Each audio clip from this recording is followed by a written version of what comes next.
همستر بازان غیور سرزمینم. آقا میدونم خیلی گذشته ولی اومدم یه چیزی بهتون بگم که با اینکه گذشتم به دردتون میخوره. من یه فایلی ساختم بچه ها که اونو میخوام بهتون توضیح بدم که با اون فایله میتونید خیلی سریع و راحت و گولی و عالی بفهمید که الان کدوم کارت رو بخرید به نفعتونه. خیلی ویدیو دیدید که میگن آره این کارت ها رو بخرید اینا خیلی خوب و خفنن. نه، در واقع در هر زمانی که شما یه کارتی رو میخرید پرافیت اون کارت تغییر میکنه و ممکنه دیگه خرید اون کارت به صرفه نباشه. حالا درسته یه سری از کارت ها اکثرا جزء کارت های خوب هستن، ولی برای اینکه دقیق ترین قضیه رو بفهمید و خیلی بتونید حرفه‌ای و خفن بازی کنید، من واقعا این فایل رو بهتون پیشنهاد میکنم.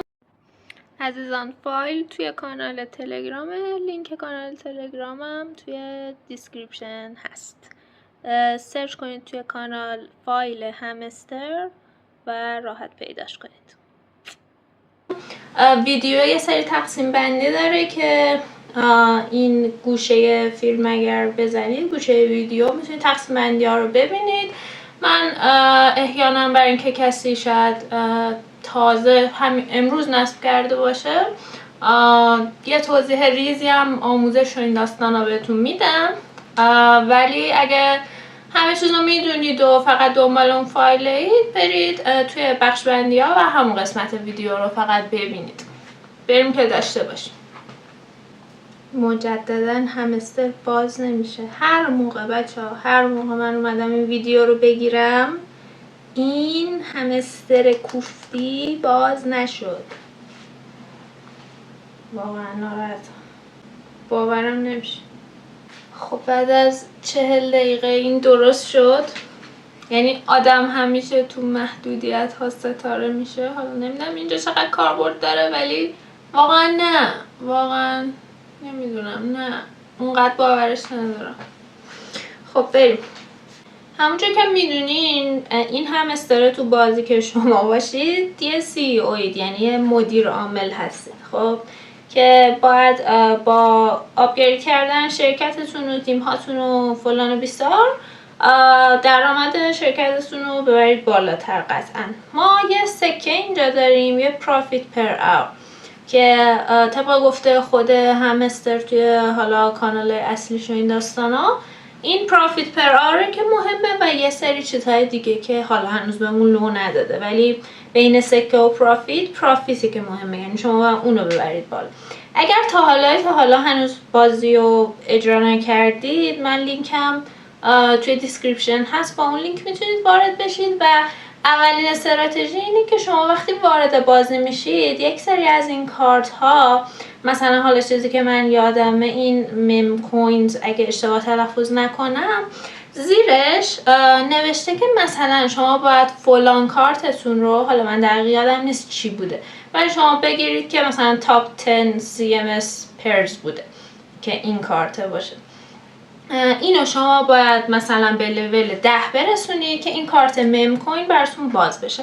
اول از همه توی بازی سعی کنید تا جایی که میتونید تمام کارت هاتون رو باز کنید. یه سری از کارت ها نیازمند دعوت آدم ها هستن که با لینکتون باید انجام بشه که خب اگه کسی رو دعوت نکردید دیگه کلا باید بیخیال اون کارت ها بشید و نگیریدشون. خب یه سری هم گروه بندی اینجا هست که میتونید کارتاشون رو بگیرید. حالا چیزی که میخوام بهتون بگم و مهمه اینه که مثلا توی KYC ما الان داریم 15984 سکه میدیم و 24 تا پرافیت بهمون اضافه میشه. یعنی شما اینجا رو نباید ببینید که این نوشته 200. چیزی که ما داره با پرداخت این سکه بهمون اضافه میشه این 24 است. حالا تو اون فایله که میخوام نشونتون بدم من اینجا اومدم اسم تمام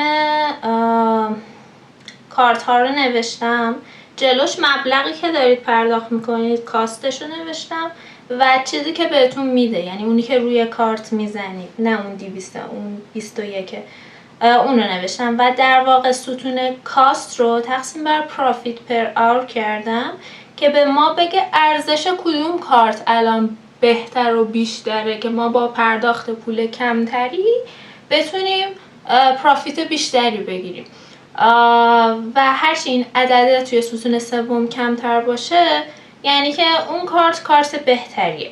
الان مثلا من بیت کوین پیزا دی رو اینجا آپدیت کرده بودم 42813. من میام عدد اینو اینجا تغییر میکنم 42813 و پرافیت پر آرش چقدر بود بچه ها؟ 210 که اینجا برامون نوشته. دقت کنید پس این نیست، این 1570 نیست. اینم میکنم 210. حالا نگاه کنین این عدده عوض شد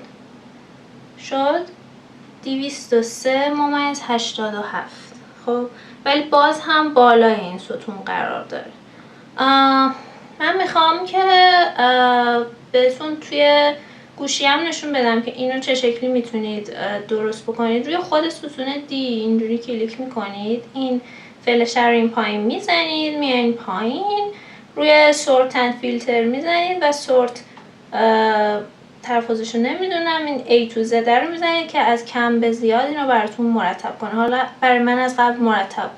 توی خود اکسل لپتاپ هم که باز میکنید توی کامپیوتر، اون بالا سمت راست گزینه سورت رو میبینید، به همین شیوه انجام میشه و اینجوری خیلی راحت میتونید بفهمید کدوم کارت هاتون ارزش بیشتری برای خرید داره.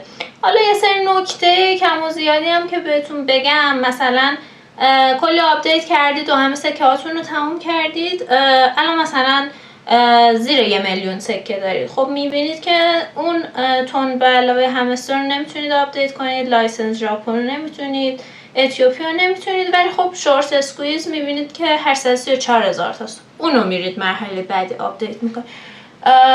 و همیشه یه مقدار پول نگه دارید برای اون 5 میلیون کمبویی که هر روز بهتون میده. شیوه من اینه که به اندازه اون کارتی که بیشترین قیمت رو داره پولتون رو نگه دارید، سکتون رو نگه دارید، چون مثلا میبینید توی کمبو اون روز یهو در واقع اون کارت انتخاب شده. ولی خب یه نکته دیگه هم که هست، ما باید اینو بسنجیم که آیا من دارم 5 میلیون میدم یه کارت رو بخرم، این کارت اگه اون پایینای ستون قرار داره و پرافیت مناسبی به من نمیده، اصلا ارزش داره من کمبو اون روز رو بگیرم؟ حواستون باید به این قضیه هم باشه. یه سری نکته دیگه هم که بخوام بهتون بگم، شما وقتی پرافیتتون رو میبرید بالا دیگه واقعا نیاز به اونقدر تپ کردن نیست و صرفا برای فان قضیه میتونید تپ بکنید. و یه شیوه تپ کردن اینه که دستتون رو اینجوری بگیرید و این شکلی بزنید روی گوشی، یا با 8 انگشت همزمان دو دستتون گوشی رو بذارید روی یه جای. اینجوری که بزنید همه این تیکه های انگشتتون میخوره روی صفحه و خب تعداد تپ هاتون میره بالاتر، سریعتر این تموم میشه. از این اپ هایی که اتوماتیک تپ میکنن استفاده نکنید ترجیحاً، چون ممکنه بات بفهمه و بنتون کنه. ایردراپ هم همونجوری که میبینید نزدیک هست. ولتی که بهش وصل میکنید ترجیحاً ولت تلگرامتون نباشه، چون من شنیدم که ممکنه دچار مشکل بشه. من خودم از تونکیپر استفاده کردم، خیلی ها توصیهش کرده بودن.